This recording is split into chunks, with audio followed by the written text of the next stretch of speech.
জুলাই আন্দোলন শুধু রাজনৈতিক নয়, এটি ছিল জনগণের আত্মত্যাগ ও অধিকার আদায়ের এক অনন্য দৃষ্টান্ত।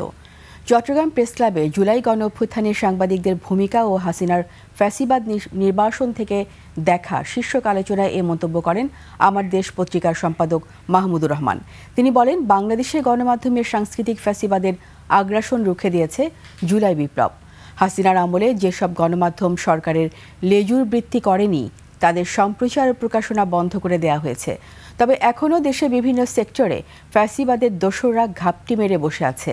এদের এখনই প্রতিহত না করলে ফ্যাসিবাদের আবারও পুনরুত্থান ঘটবে বলে মন্তব্য করেন মাহমুদুর রহমান। যারা সরকার ক্ষমতায় আসবে এবং যারা বিরোধী দলে থাকবে তাদের মধ্যে আমরা বন্ধুত্বপূর্ণ সম্পর্ক দেখতে চাই। তারা কেউ কারো শত্রু না, তারা সবাই লড়াই করেছে। যারা সরকারে আসবে, যারা বিরোধী দলে থাকবে, মনে রাখতে হবে আমাদের, তারা কিন্তু লড়াই করেছে। জুলাই যোদ্ধা তারা দুই দলই, কেউ কারো শত্রু না। রাজনৈতিকভাবে তাদের প্রতিদ্বন্দ্বিতা থাকবে,